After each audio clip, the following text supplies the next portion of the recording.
Hey guys, I'm Mike Barasch. A lot of you know my firm Barasch McGarry. We represent now over 22,000 people in the 9/11 community. And let me just see a show of hands for a second. How many of you were either at the Staten Island landfill or 9/11 at the World Trade Center site? So look, I'm talking to the right audience here. Tonight my partner Lee London and I are here to talk to you about the World Trade Center Health Program. No, it's not the same thing as the World Trade Center Registry and the Victim Compensation Fund. There is a July 29th deadline that applies for any widow you know out there whose husband died of one of 68 cancers that have been linked to the toxic dust. Think about that. Skin cancer. So many guys tell us, oh, I don't have cancer, just a little basal cell cancer. That's worth $90,000. But that's not why you do it. You get involved in these programs because early detection can save your life. And we're going to talk to you about this deadline in a minute. You must reach out to any widow, find out if her husband died of a 9/11 cancer. And as I said, almost every cancer is linked, plus dozens of respiratory illnesses like COPD. What I want you to do is protect your family tonight in case, God forbid, you ever do get sick in the next 70 years. Yes, that's how long these new programs have been extended. I represented Jimmy Zagroga. Anybody heard that name before? Yes. So he was a detective. He died at age 34 of pulmonary fibrosis, terrible lung disease.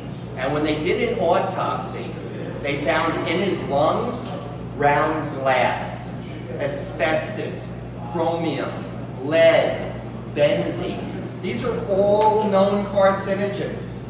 And that was the evidence that doctors at National Institute of Health needed to link what is now 68 cancers and all these respiratory illnesses. I just want to make sure you guys get into the health program. God forbid anything happens to you. The health program, as Lee will about to tell you, pays for everything. Lee London. Sanitation department had a huge contingency of first responders that they sent to Ground Zero, Staten Island landfill. You guys were all there, a lot of you, and most of you haven't signed up for the health program or the VCF. First responders such as yourself do not need to be sick. You get yearly evaluations. You're with people that have the same conditions as you, and the only way they're going to add new conditions like neuropathy or heart conditions is if they have the records to support it. So even if you're not sick, we want to make sure you protect yourself now, so 10 years from now, if you get that oh my God moment and you get diagnosed with cancer, everything is already set. You already have your proof of presence together. You already have an application in, and you're just adding to it. Rather than starting the process when you're sick and you got to deal with your family and everything else. We want to make sure you're protected, but another amazing benefit of the Victim Compensation Fund is the wrongful death claims that we make. Michael touched upon it before. The July deadline affects anyone who passed away longer than 2 years ago. So, if you know somebody that died of bladder cancer in 2008, right? Cancer wasn't covered by the fund at that time. How is the widow going to know, oh, my husband who passed away in 2008, yes, I know he was there on 9/11. How is she going to know she has until July to make a claim? It covers the family, it covers the children, it covers a lot of benefits that they would be entitled to. So we just want to get the word out to the retirees, but also to the people that are in the health program. And if you're not in the health program, you guys all should be in the health program because you're first responders. We want to make sure that you're covered for this. Out-of-pocket medicals are covered. So if you get diagnosed with cancer, save every receipt possible for any out-of-pocket medicals. If you got diagnosed with any respiratory conditions, anything 9/11. If you're wondering about your exposure, a lot of the sanitation guys I deal with work in different types of warehouses, washing off the garbage trucks and so forth, technically outside the zone, so you are maintaining and cleaning the equipment, and that is a rule outside the normal rules, which allows me to get you guys in to make claims during the Victim Compensation Fund. So don't just write it off because you weren't at Ground Zero or you weren't at the landfill that you don't qualify. Ask questions, because that's the only way you can actually make a claim and move forward. Thank you, guys. You were all exposed. And I have to say it, and I would be remiss if I didn't. Thank God, you may have seen us in Washington with Jon Stewart. If he hadn't shamed the politicians who were fighting us, we never would have this permanent program for both the health program and the Victim Compensation Fund. And as Jon Stewart always says, now that we worked so hard to get it passed, sign up.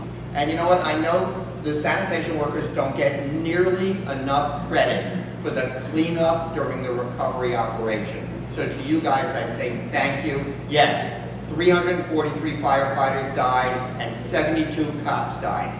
Tragic, but so many of you guys are getting sick and dying now. So you're entitled to the same rights as the firefighters and the cops. The fund has been extended to outlive us all. So based on severity, you can always amend your claim for an increased reward. But wait a second, Lee. Why should someone who's only going to get $20,000 for reflux, GERD, apply? Are they? What happens if they get cancer in the future? So you never waive your future legal right. So if I get you $20,000 for GERD, and then God forbid 2 years later you get bladder cancer, I can amend your claim for an increased reward to get you up to $300,000. If it causes you to be disabled, I can make a loss of earnings claim and get you an economic loss award for all the this income you had. I spoke to a few of you guys today. You said, oh, my private doctor said my asthma wasn't related. As much as he's amazing, he doesn't have the records and research that the health program doctors do to link it. Most of these private doctors will just brush you aside. You have to get it confirmed by a health program doctor because there are certain medicals and latency periods that you need to fulfill. But I don't want you just relying on somebody that's not in the program and that knows 9/11 exposure, because the cancers and the conditions are more aggressive than the typical conditions you see that your friends who don't have any exposure from 9/11 are suffering from. And I want to return again to the widows, because the truth is there are a lot of them out there. Widows are entitled to $350,000 for their spouse's death. That's life-changing financial security for most middle-class people that I know. So again, and in addition to that, if they never applied to begin with, she'd get another $250,000. I mean, it's a lot of money. It's tax-free. If you want to talk to us privately, we'll be back there, okay? And I want to thank Bobby and Bill and Mario for inviting us tonight. Really, it's our pleasure to be there. Use us. We're a resource for you. It's our pleasure to represent New York's strongest.